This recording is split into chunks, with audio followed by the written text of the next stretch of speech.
Welcome to Surthrival, the podcast about befriending grief. I'm your host, Stacia Gaines. During Surthrival, this series has been about being single.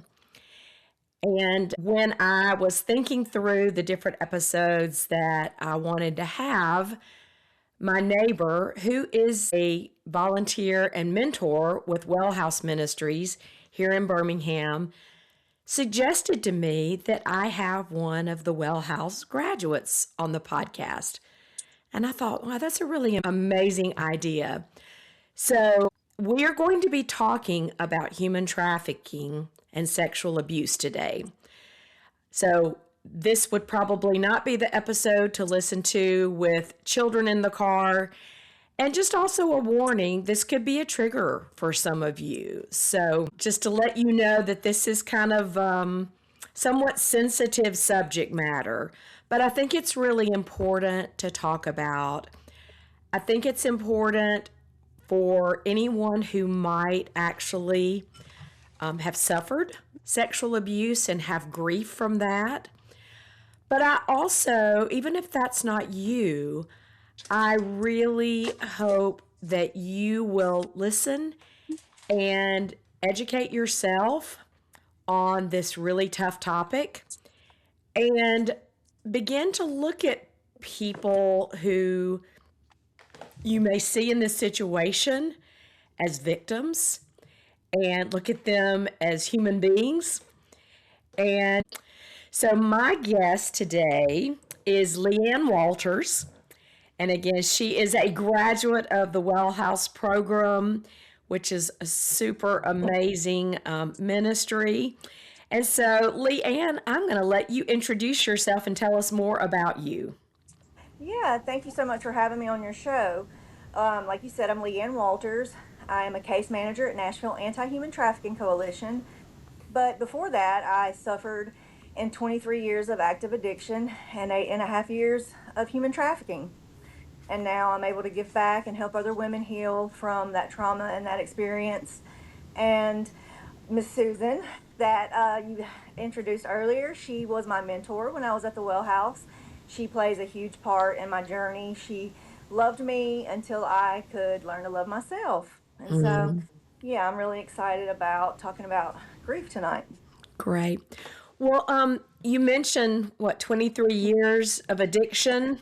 Yeah. Tell us about your grief story. Well, I was sexually abused as a child, and so that will strip your identity early on. I think the deepest wound that I've ever had was wanting to feel loved. That was Mm, always a reoccurring theme with me. My mom was 15 years old when she had me, mm, but she was raped by my biological father. And so my sister always said something that made a lot of sense to me. She said, Leanne, you had a spirit of rejection on you from the womb. Because oh, my mom would say to me, I hated you from the first time I felt you kick. I was a kid. I had been raped. You had ruined my life. And she actually ran away to give me up for adoption in a home in Birmingham, Alabama. And my grandfather found out where we were, and he came and got her and me and said, no, you're going to raise this baby. And so she was forced to bring me home. And so just one thing after the next, like mm. my mother and I had a very, very hard relationship. And I think that drove the need in me to need to be loved so strongly. And we all have that need, right? Yeah, But we then do. when you don't receive the love from the person you most want it from and the person who you should be able to receive love from, your mother, Yeah. that I cannot imagine the pain associated with that.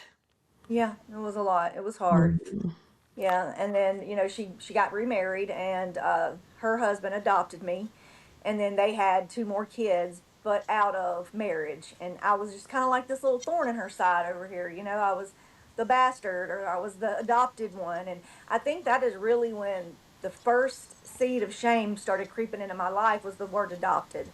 She's adopted. You're adopted. These are your half sisters. She's not your real sister. I heard that all the time, and it just set me apart. made me feel like, okay, well, where do I belong? I don't belong here because I'm adopted. And Right. so that, I think that also played a big part in stripping my identity. Mm, The enemy was definitely setting the stage. He was slowly stripping away everything that I thought I should have been. right. Okay. When did the addiction start? Probably when I was 12 years old, I started using and getting high. And a lot of people say addiction is a disease. Biblical terms say it's a sin nature. And I tend to agree with maybe a sin nature because I think of me and my little girlfriends meeting up on the weekends, drinking wine coolers. And a couple of weeks in, we might invite a boy over. And then later on, we're smoking a little pot and it grows like sin grows, it grows. Later on, we start doing a little acid. Then we start doing a little ecstasy. Then we add meth and coke. And years later, it does grow into a full blown addiction. But at the end of the day, for me, it was sin, but it was trauma. It was things that I didn't want to feel, pain that I had that was so deep that I just wanted to numb it out. And drugs was the best, fastest thing that would do that for me. Yeah. So you mentioned the feelings of rejection, not being loved, not belonging. Were there any other feelings during that phase of your life? Anger. But I think at the root of anger, it's always fear that drives it. My mom was a drug addict, and her and my adopted father did not stay married too long. He kept custody of me, and I stayed with him until I met my biological father. Even though he did what he did to my mom, I was like, I don't belong anywhere. I met my biological father. My adopted father was very angry, and really didn't want me around anymore. And so my mom was gone. It's crazy, she abandoned us for a little while, or she was pushed out by my adopted dad, and she did what she knew how to do, and that was use drugs and numb out. And so it was just I had a lot of anger and I had a lot of fear. So you did marry, correct? I did end up getting married when I was 23 years old. Um, After all those years of trauma, I, right after about a 10-year relationship that was very, very abusive, it was full of drugs, full of a lot of illegal activity.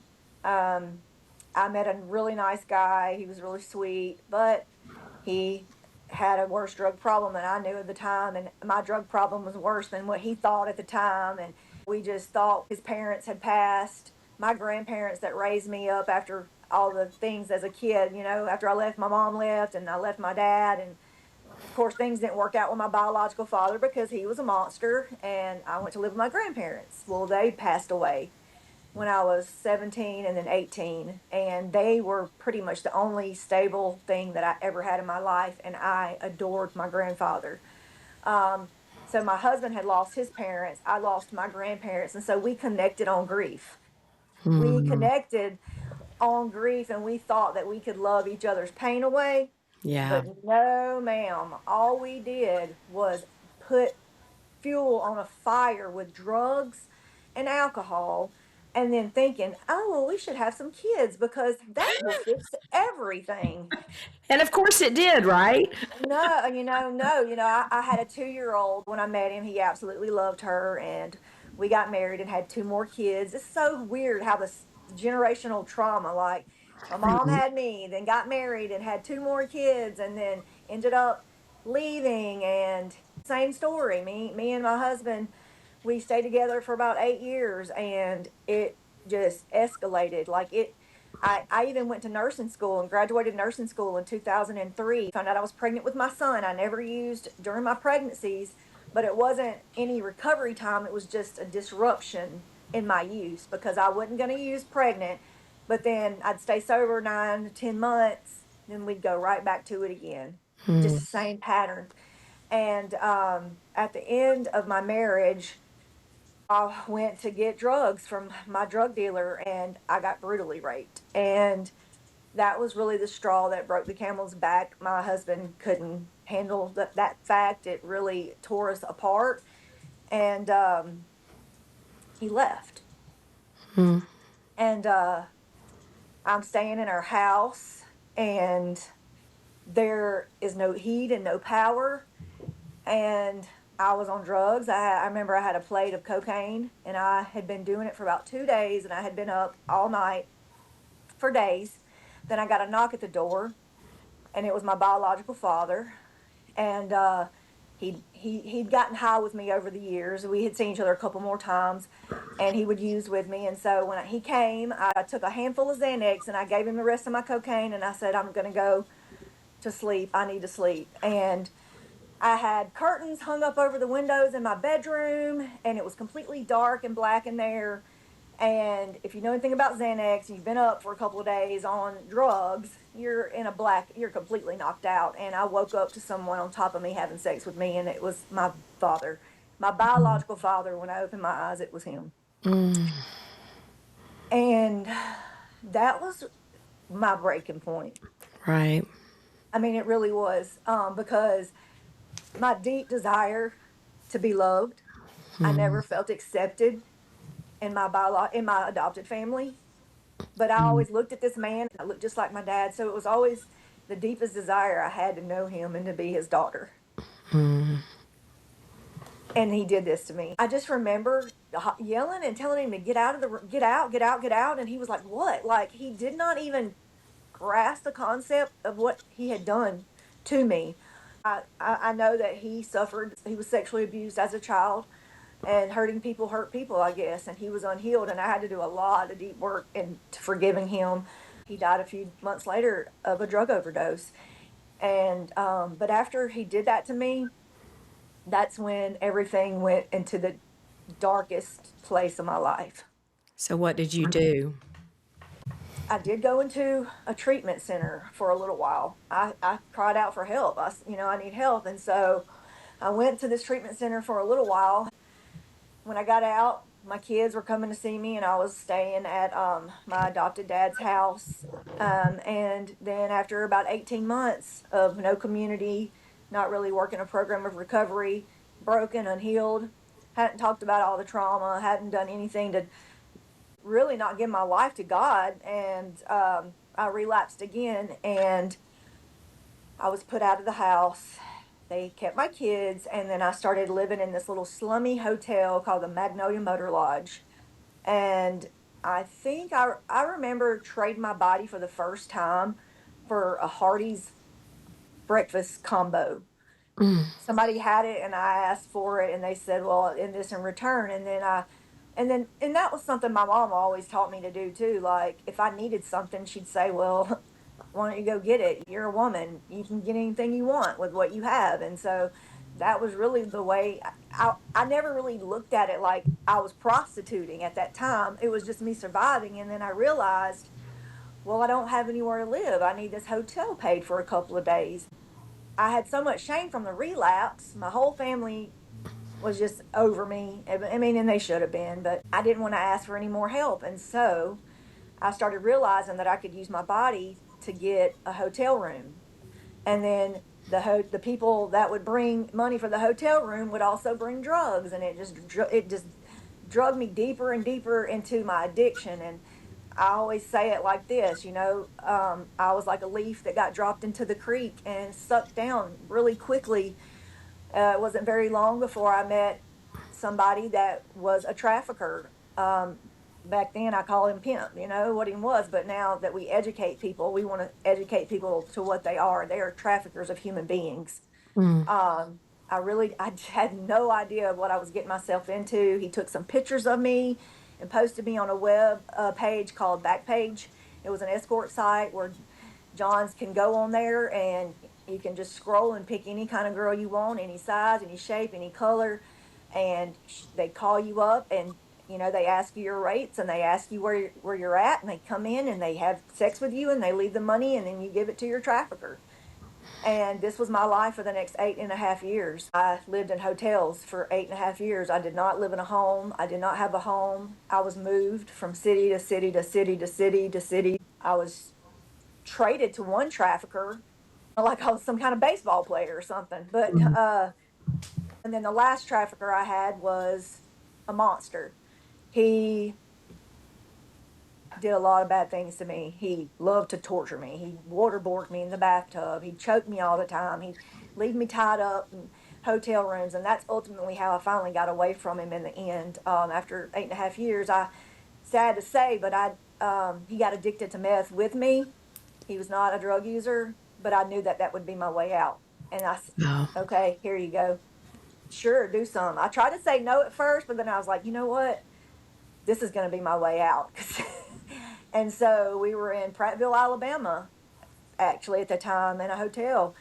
And he got on a binge and he left me tied up in a hotel. My arm was broke, my front tooth was knocked out, and I still got the scars on my legs from the rope burns. But he didn't come back by 11 a.m. and get me, and the housekeeper found me. And so as soon as she let me go, I ran and I hitchhiked with a 18-wheeler that was parked at Hardee's all the way to Jacksonville, Florida. Then from Jacksonville, Florida to Tampa, Florida.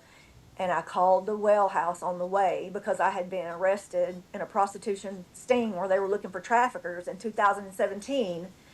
So I called them, and she said she'd have to call me back the next day. I was in Alabama when I first talked to her, and when she called me back the next day, I said, well, I'm all the way to Florida. I had to get away from where I was at, and I just ran as far as I could, and they got me a bus ticket and got me back to Birmingham and picked me up and took me to the well house. And this is where my journey of grief really started, because I remember waking up after sleeping 3 days in the well house, and I remember waking up and feeling heat and just pain seeping out of my body when I realized, oh my God, I've just missed 8.5 years of my kid's life and of my kids and my life.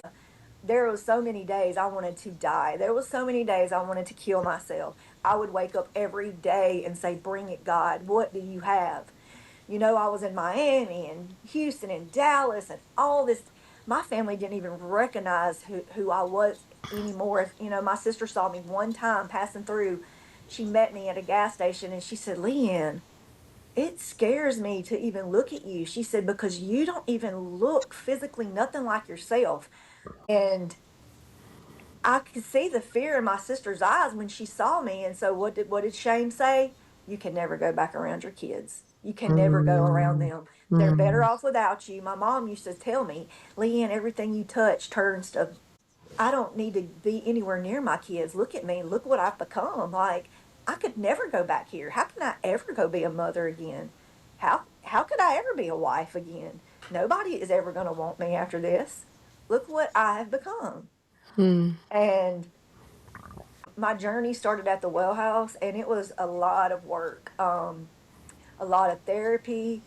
But even in counseling, my therapist, Corrine, I told her how my mom always told me growing up, you're going to be nothing but a whore when you're older. You're just nothing but a whore. And I said, Corinne, I became exactly what she spoke over my life. And I said, I tried to become the best escort that I could become. And she said, it probably saved your life. I mean, because I focused on that is what drove me. Or I would have probably sat around and thought about my kids and my family and probably would have killed myself. There was really no getting away from the people I was with. I had a trafficker in Memphis that was over the vice lords. He had just got out of the federal penitentiary. They tricked me. There was a friend from my hometown in prison in Memphis in a federal penitentiary that I knew. He showed my picture to somebody, and they knew I had just run away from one bad situation with a trafficker, and he knew I was out there by myself. And he told me, my brother is a preacher. He is in Venezuela on a mission trip. He'll be home in 2 weeks. He has an apartment complex. He can help you. Call him in 2 weeks and he'll help you. I called the number. This man put me on a bus to Memphis, and when I get off, it was this huge man in this fancy drop back car. And I said, you're a preacher? You've been in Venezuela? He said, no, baby, I just got out the federal penitentiary 2 weeks ago, and it's pimping with me. He was a major trafficker, a major player in the game. And I had security outside of my door everywhere I went. And there were probably times when I could have got away, and sometimes I did run away. But then that thing in my head that said, there's no other life for you. This is what you are stuck with. This is what you have to do. You can't be normal anymore. It's almost like that man that sat at the water begging for alms, but trying to get in the water, wanting to be healed, wanting to be healed, wanting to be healed. But then Christ says, do you really want to be healed? And that was me. Okay, so now if he gets healed, he's got to go find a job. There's no more begging for him. Now it's going to be time to heal and to work on all that pain and that rejection, the way people look at you like you're disgusting, like you're nothing. Now, do you want to be healed? Did I want to be healed? I was terrified of that. Yeah. And, fear of failure, but sometimes fear of success is also a very, very real thing. And that's when I met Miss Susan. Women like her that loved me until I could love myself for the first time. There was no learning to love myself again. I loathed myself from the time I was a child. In my entire life, I hated myself. And I hated myself for a long time. How could I have let this happen to me? And red flags wouldn't have been a red flag to me because my entire life was trauma and abuse and chaos. So a normal person would have saw all these things as red flags. Me, that's what my body understood and reacted to. That was normal to me. I was rescued August the 9th, 2019. And 7 years later, I'm still healing. I work at National Anti-Human Trafficking Coalition. We have a 5-level program that the women can work. And grief and loss is one of our classes that's mandatory. We have got to talk about the grief that we have, grieving our children's childhoods, grieving our youth. I mean, I woke up at 41 years old and looked in the mirror and I had just lost all my whole life to drugs and addiction. And now I'm 48 years old and I'm doing everything I can skincare wise. I just started feeling good. I just started loving myself. Like, I don't want to look old. And, I grieve that. I haven't been in a relationship since I've been out of the life. And trusting men is huge for me, but the Lord keeps putting good people in my life, like Miss Susan's husband. He's precious. Then my boss, her husband, Mary and Drew, they're amazing. And then there was Charlotte and Rick at Christ Church in Birmingham. Miss Carolyn Potter from the Well House and her husband, John. I just kept seeing a lot of good, godly men. And where I work now at NAHT, we have 4 men now that work on staff. We had no men. And God keeps slowly, He'll put one in and I'll quiz them. So let me ask you, why do you really want to work here with a bunch of women? Like, what is your story? I used to really come hard at them. But, Yeah. like, man, God just keeps putting these really Christian, this loving, amazing men in my life. And so now I'm seeing, okay, there are some really good men out there. But, I tried dating apps for a little while. They're just weird. Um, It's just yeah, hard work. it is they're so weird. It's such a dead end. And then this is where I really lose them when I say, look, I'm not sleeping with you. I'm gonna choose celibacy. I'm gonna be abstinent or whatever you want to look at. And that's been another thing that's terrifying for me because my motto when I was in the game and the lifestyle is if you pay me, you can't play me. If you pay me for sex, there is absolutely nothing in this world emotionally or mentally that you can take from me at all. But so now I've got to figure out how's that going to feel. What if I did choose? I'm human. What if I mess up? What if I chose to give myself to somebody and then they turned around and hurt me the next day or did something bad to me, like, oh my gosh. I don't want to say that would crush me because I have Christ living in me now and I have amazing support and community around me, but I don't even want to know how that would feel. I don't even want to know. I can't bear the thought. So I'm like, well, if I'm married, he's stuck with me. If we wait until marriage, he's not going to leave me the next day. I really don't know what that's going to look like for me. I really keep hearing the Lord just say no, no, no, no. And I just feel like, okay, so you've got me out in the wilderness. You're refining me. You're pruning me. This is painful, but okay, no, not ever. Like you should hear the conversations I have with the Lord when I'm walking. I'm like, fine, God, you just want me all to yourself. Fine, I will not date. And he's just like, "You're ridiculous," you know, because everything is a dead end. You know, I Yeah. had dinner with a guy last week at a restaurant. He's a vice president of a biker club of retired law enforcement and first responders, and they go out and they rescue human trafficking victims. And we just sat there and talked for 2 hours. He's a believer, and I was like, "Oh my God, this is going to be yes, yes, yes." Start texting later on that night. He starts bringing up a massage. I said, "Wow, you had to go and get weird. Talk to you later." You know, it was just the first date and the first night. Like, Yeah. come on. I mean, you're 50 something years old. Don't you want some intimacy? Don't you want to get to know me? Don't you want to learn me? Don't you want to?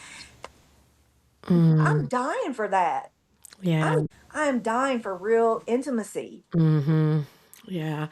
I think that's one of the things that I miss most about not being married anymore is I just really miss intimacy with another human being, like just that deep Yes. intimacy. Yeah. So I understand how you feel. So, all right, you mentioned therapy. I know Mm-hmm. Susan was your mentor, and Mm-hmm. I know how she pours into the women that she has mentored, just goes Yes. above and beyond. She's an amazing person.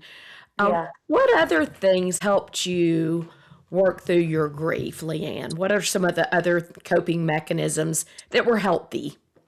I absolutely love to go hiking. We took our graduates to a wellness trip in Montana for survivors of human trafficking. And I love to do hot yoga. I'll do hot yoga on Fridays, just that sweat out. And when I'm doing yoga, a lot of Christians are against yoga, but when I do it, I literally do it as a praise and worship to the Lord and just push out all those bad toxins with the sweat. And I really enjoy doing that a lot. Me and some girls are going to go to a dance fitness workout class Saturday because I have done a lot of work on myself spiritually and mentally. And then in January, I got diagnosed with a nervous system disorder. Mm, And what has happened is my body has been in fight or flight. It is in its entire life. And right. now it's not. I've been in the same house for years. I have my own car. I have a career. I have a community. I feel safe. I am involved in church. I sing in my choir. And now my body is like, wait a minute, what is going on? And so now all these things are going on. And it's like dysautonomia. When I stand up, I feel like I'm going to pass out. I have to have electrolytes all day. And you get a lot of brain fog and weirded out and stuff like that. But I have found out that if I walk a lot, and if I exercise and get myself some movement and all that, it really, really helps me. And it Hmm. really helps me to process what's going on in here. I'll go over here to Right. this beautiful park and I just walk, walk, walk, walk. And everybody's like, what music do you listen to? I'm like, nothing. Me and God are having our one on one. I too have found that nature, walking out in nature particularly, just really, really restores my soul. It's Yeah, good physically, mentally, yes, emotionally, and spiritually. it So, really is.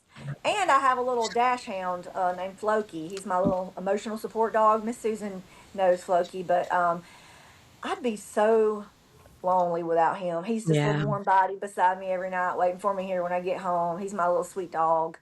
Yes. And I facilitate a lot of classes at work. I facilitate a codependency class, a grief and loss class, adult child of an alcoholic class. I teach Bible studies all through the week.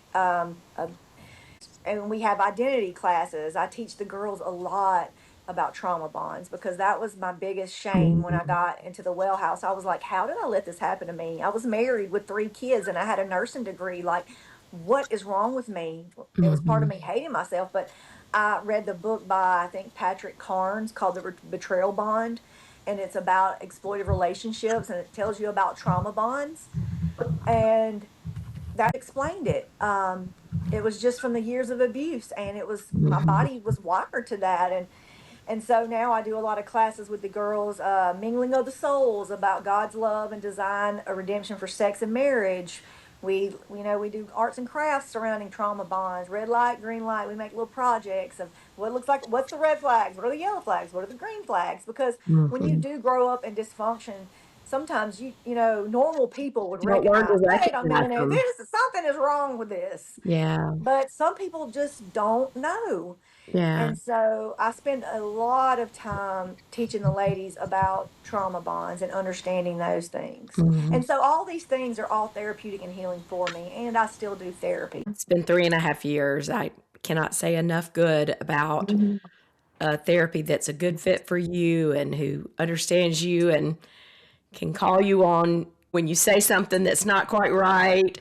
Um, Right. okay, so Leanne, what final advice would you give to listeners? First of all, what advice would you give for someone who has been the victim of sexual abuse, either through trafficking or rape or child abuse, whatever it is? So that's one question. And then I'd like you to give advice to someone who's not experienced that on maybe how they might help someone who has been a victim. Yeah. Well, we have a motto that I love to say that I do for the women listening. I want you to hear that prostitution is the choice of the choiceless. Nobody wakes up, no little girl that you are raising up that says, hey, one day I think I want to be a prostitute. Trauma happens, shame happens, and then that's usually the gateway to addiction. So if you see a woman walking down the road, instead of looking at her like she could get out of that, nobody's making her do that. You don't ever know who's behind the curtain pulling those strings. You don't know if somebody's got her kid. I've worked with a girl, she was trafficked. They'd keep her kid at home all day and say, you bring back this amount of money or your kid is going to get hurt over here. And you don't know what that woman's going through. You don't know what she's been through. And as Christians, we are not called to judge. We are called to love and to help others. But I know this day and age it's hard to trust who you stop and want to help. you know so if you ever did see a woman that you think might need some help, there are human trafficking hotlines that you can reach out to. There is our website, www.nahtcoalition.org. We have an amazing rescue department. You could get another friend. Don't ever meet anybody privately. Don't ever give anybody your real phone number. There's Google Voice, there's text now apps. Don't give anybody any money. If you want to give them food, give them food. Things like that. But just always meet somebody in a well-lit place if you want to help. I love that. I used to ask for help a lot of times, and people would be scared to death. Um, what was the other question? Did you say? So the person who finds themselves as the victim, I guess calling the hotline would be one thing. And I'm going to ask you, Leanne, to send me all that information, and I'll put that on my website, Perfect. surthrivalpodcast.com, and in the show notes. So if you've ever suffered sexual abuse or something's happened to you or you were abused as a child, say something. The enemy loves nothing more than to make you feel. Shame tells you that you did something bad, but something bad happened to you. You are not bad, and shame will make us hide, blame, and cover up. And there is healing and freedom on the other side of all of that darkness. I promise you, if I can walk in freedom from all the things that I've endured, I hope that gives you hope, because man, my life, I never imagined my life would be what it is today. And it is all by the grace of God, the community that He's placed me in. I think about Rahab a lot. After she took the spies in and the Jericho walls came down, she immediately went into the Israelite camp. They took her right into community. I just would love to, when I get to heaven, I want to talk to her and say, please tell me the struggles and the trials that you faced when they took you into community. Did they love you? Did they welcome you? Were you the woman that had all the faith, or were you a prostitute until you became the great, great, great, great, great mother of Jesus? Like, tell me everything. Yeah. Oh, And that's beautiful. That's beautiful. Yeah. Community is really important in healing, finding people that you feel yes, safe with, that you yep, can trust. yes. So, yeah. Because if you ever watch an Animal Kingdom movie, you don't ever usually, unless he's truly desperate, you don't see a lion jump into the whole herd. you're going to see him attack the one that's scraggling off all alone in Mhm. isolation. And there's a Mhm. difference between isolation and solitude. Shame wants to make us isolate. Shame Mhm. wants to say you're too far gone. There's no redemption and there's no hope for you. But that's not true, because Jesus Christ, he paid for all of that, every single bit of it. And there is freedom for you. Oh, Leanne, thank you so much for being vulnerable and sharing your story. I love the redemption. I love the grace and mercy, and how you went from just surviving to thriving. Start thriving. I love that. Start Thriving. So, thriving. thank you for sharing your story. And listeners, I'll share resources on the show notes as well as on my website. Thank you, Thank Leanne.